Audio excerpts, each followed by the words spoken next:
Baik, Assalamualaikum warahmatullahi wabarakatuh. Bertemu lagi. Jadi pada kesempatan kali ini, pada video kali ini, kita akan kembali membicarakan tentang fotografi. Nah, kita akan membicarakan salah satu unsur yang cukup penting ketika kita ingin menghasilkan sebuah foto yang baik, yaitu komposisi. Nah, bagi kita ya yang tidak berhubungan langsung dengan fotografi mungkin sering mendengar istilah komposisi ya. Jadi ketika Anda misalnya membeli produk-produk instan, misalnya mie instan atau snack dan sebagainya, Anda mungkin akan melihat di bagian belakang produk tersebut kata ini ya. Nah, di sana tertulis tentang apa saja yang terkandung dalam produk tersebut. Nah, komposisi sendiri secara bahasa itu bisa kita artikan sebagai susunan. Ya, tapi dalam fotografi, komposisi itu mengacu kepada unsur-unsur atau elemen-elemen apa saja yang terkandung dalam foto. Nah, dalam fotografi kita mengenal komposisi itu tentang apa saja yang perlu dimasukkan dan apa saja yang perlu kita keluarkan untuk menghasilkan sebuah foto yang bagus. Jadi, komposisi di sini semacam panduan untuk menghasilkan bagaimana foto yang menarik. Nah, cuma mungkin kalau Anda membaca pendapat-pendapat, komentar-komentar, tips-tips dari fotografer profesional yang memang sudah terkenal, mereka mungkin agak mengenyampingkan ini ya. Mereka kadang-kadang seperti yang pernah saya baca itu Mercury mengatakan aturan itu dibuat untuk dilanggar ya dalam hal ini fotografi.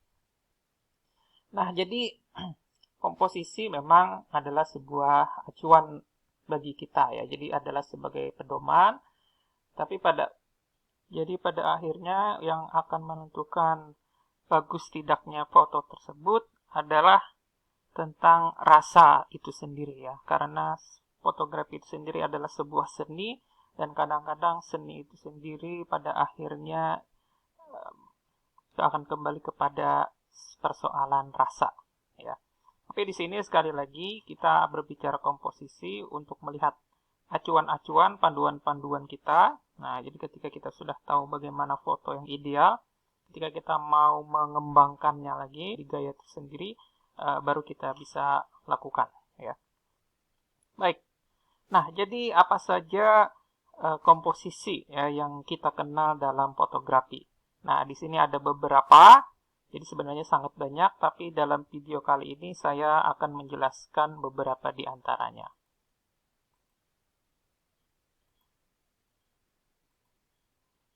Baik, bentuk komposisi yang pertama itu yang dikenal dengan rule of third. Ya. Jadi apa itu rule of third? Jadi kalau kita lihat dari segi bahasa, rule itu aturan, peran, third itu tiga ya, ketiga. Nah, apa maksudnya? Nah, jadi dalam komposisi ini ya, jadi pada dasarnya foto itu dibagi menjadi tiga. Ya, jadi dibagi menjadi tiga dan menjadi 9 kotak ya. Jadi tiga ya, satu misalnya ini 2 3 1 2 3 1 2 3. Jadi ada 9 kotak ya. Jadi dari vertikal ke bawah itu 3, dari horizontal itu juga 3. Dan semuanya ada 9 kotak. Nah, dalam rule of third ya, point of interest ya atau pusat perhatian foto itu diletakkan pada 4 titik ini ya. Ini 1 2 3 4 ya. Mau yang di mana itu tidak jadi persoalan, tapi aturan ini mengatakan bahwa point of interest-nya idealnya ada di 4 posisi tersebut. Dan objek keseluruhannya itu ada di 2 garis horizontal ya dan di 2 garis vertikal. Nah, gitu. Jadi di sini misalnya di sini dan di sini. Nah, jadi kalau kalian misalnya memfoto orang di tengah, ya, itu tidak akan lebih bagus ya ketika kita memotonya di 4 posisi ini ya. Mungkin nanti Anda bisa mencobanya nanti.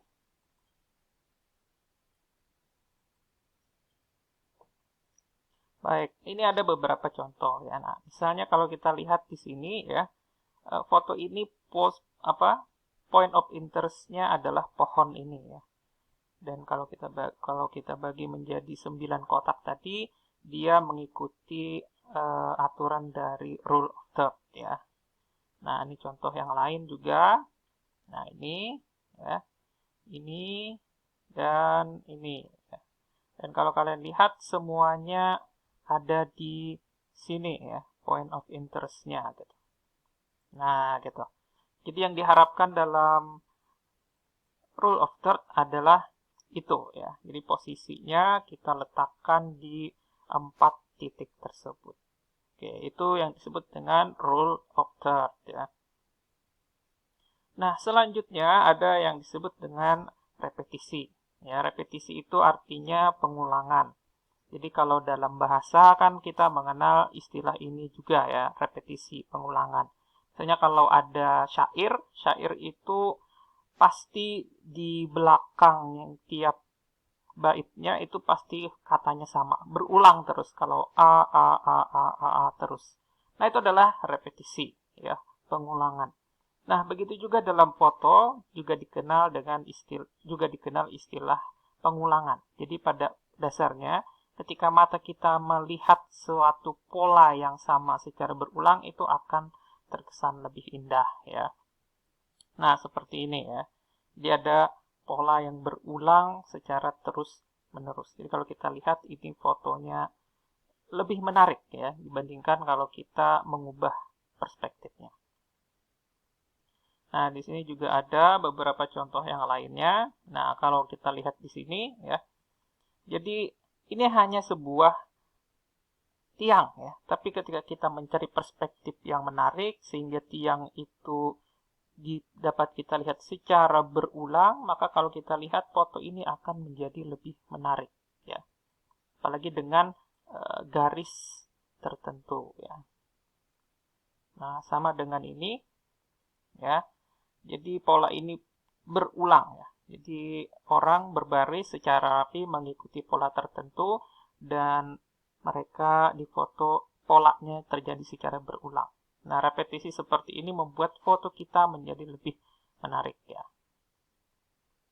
Nah, ini juga ya, kalau kalian lihat, sebenarnya kan kalau kalian foto satu burung saja dengan perspektif yang berbeda mungkin tidak terlalu menarik. Tapi ketika kita memotonya dengan posisi seperti ini, menjadi berulang dengan pola tertentu yang sama, maka foto ini akan menjadi lebih bagus. Nah, begitu juga dengan kursi ini.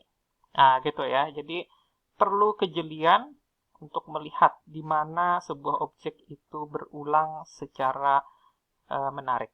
Ya.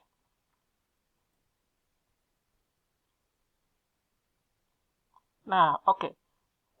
Jenis komposisi yang selanjutnya itu ada yang disebut dengan framing. Ya, framing. Jadi kalau Anda artikan ya, kalau kita artikan secara bahasa, framing itu artinya bingkai. Ya, bingkai. Nah, bagaimana bingkai dalam foto? Kita tidak berbicara bingkai dalam yang berbentuk fisik ya, tapi kita mencari bingkai yang menutupi ya, mendampingi dari objek yang kita ambil. Nah, contohnya misalnya seperti ini ya. Jadi objek utama dalam foto ini adalah sebuah tiang ya. Ini tiang. Ketika kita hanya memoto tiang ini saja, kita bisa memastikan bahwa foto ini terasa hambar ya, terasa monoton. Tapi ketika kita memotonya dengan seolah-olah ada bingkai ya. Jadi kalau di sini kita melihat bingkainya seperti pohon-pohon yang mendampingi, nah maka foto ini akan terkesan lebih hidup. Nah, gitu ya. Itu ya yang dimaksud dengan bingkai dalam fotografi ya. Nah, misalnya juga ini Jadi kalau kita lihat ini kan menara Eiffel ya objek utamanya. Tapi kalau menara Eiffel saja misalnya dengan latarnya langit begitu saja akan terasa hambar seperti tadi. Tapi ketika kita memotonya pada posisi tertentu dengan bingkai seperti ini, dia memiliki rasa yang sedikit berbeda. Nah, oleh sebab itu kita perlu kejelian ya untuk melihat di mana posisi untuk mengambil foto yang seperti ini. Nah, baik, contoh yang lain ini ya. Jadi sederhana saja, ada satu orang dan satu anjing. Tapi ketika kita mencari posisi yang tepat ya, maka foto ini menjadi lebih magis ya. Dia punya rasa seni yang lebih menarik. Nah, begitu juga dengan ini ya. Objek utamanya adalah sebuah gedung. Ya, tapi dia terasa lebih menarik ya dengan adanya ini. Nah, gitu ya. Bingkai. Nah, jadi kunci utamanya adalah kalian memiliki kejelian ya untuk melihat bagaimana perspektif. Nah, dulu saya pernah mendengar wawancara dari seorang fotografer senior Kompas, itu Arbain Rambe. Jadi dia ingin memoto satu objek utama. Nah, untuk memotonya itu dia membuat dengan teknik frame ini. Cuma dia tidak memiliki secara natural ya, secara alami di sekeliling objek itu tidak ada frame alaminya. Nah, sehingga dia menggunakan semacam ranting yang dia bawa ke sana kemari ketika memoto di wilayah tersebut. Nah, jadi pada dasarnya ketika kita moto itu jangan terlalu polos gitu ya. Gunakan teknik-teknik yang bisa membuat foto kita itu menjadi lebih menarik. Baik, selanjutnya jadi sebenarnya ini bukan teknik ya, bukan komposisi maksudnya. Cuma jenis foto ini biasanya lebih menarik. Nah, gitu. Jadi kita memfoto dengan satu objek utama, kemudian bagian yang lainnya itu menjadi bokeh ya. Nah, jadi kalau kalian lihat foto ini kan lebih menarik ya, karena foto ini itu memiliki teknik yang bokeh. Jadi untuk mendapatkan foto seperti ini itu bisa kita gunakan dengan teknik exposure ya, seperti yang kita bicarakan kemarin melalui pengaturan aperture. Baik, selanjutnya, nah ini yang disebut dengan simetris ya. Jadi simetris ini kalau berbeda dengan rule of third itu kita bagi foto menjadi 9. Nah, kalau simetris kita hanya membaginya menjadi 2. Dan syarat kunci utamanya adalah antara bagian kanan dan kiri itu menggunakan pola yang sama ya. Jadi tidak harus sama persis bentuknya, tapi yang penting dia punya pola yang sama. Nah, seperti foto ini kan antara kanan dan kirinya dia punya pola yang sama, walaupun tidak sama persis. Nah, begitu juga dengan ini ya. Antara kanan dan kiri dia sama persis ya, walaupun misalnya gedung ini tidak sama, tapi polanya itu sama. Nah, itu yang dicari ya dalam simetris. Baik, nah ini ya, jadi kalau kita lihat, ini kan salah satu contoh, dia bokeh di bagian kanan dan kirinya, tapi sekaligus menggunakan teknik frame ya, karena pembingkainya adalah orang ini dan orang di belakangnya. Nah, begitu juga dengan ini, ya, foto ini dia menggunakan rule of third, ya, karena posisinya di sini. Nah, misalnya kita gambar ya, nah, maka dia menggunakan pola rule of third ya. Nah, gitu. Sekaligus bokeh. Begitu juga ini ya, sama menggunakan pola rule of third. Oke, baik. Nah, mungkin itu yang bisa saya sampaikan dalam video kali ini ya. Silahkan berikan pertanyaan bila ada hal-hal yang kurang dipahami. Terima kasih. Assalamualaikum warahmatullahi wabarakatuh.